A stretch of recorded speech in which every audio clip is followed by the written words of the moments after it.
Ganda pala na kikita. Ano ko, iba-vlog ko. Yan, meron tayo.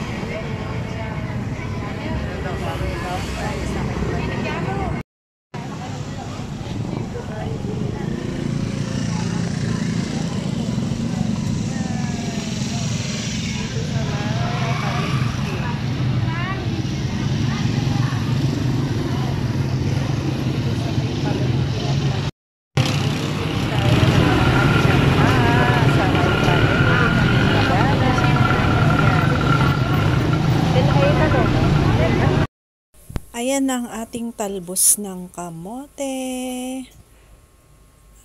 Ayan, lulutuin na natin yan. Ang ating ulam ngayong gabi at may okra din tayo. Ayan. Ayan, pinapakaluan na natin ang ating talbos ng kamote at okra. At nagpiprito na rin tayo ng ating tinapa.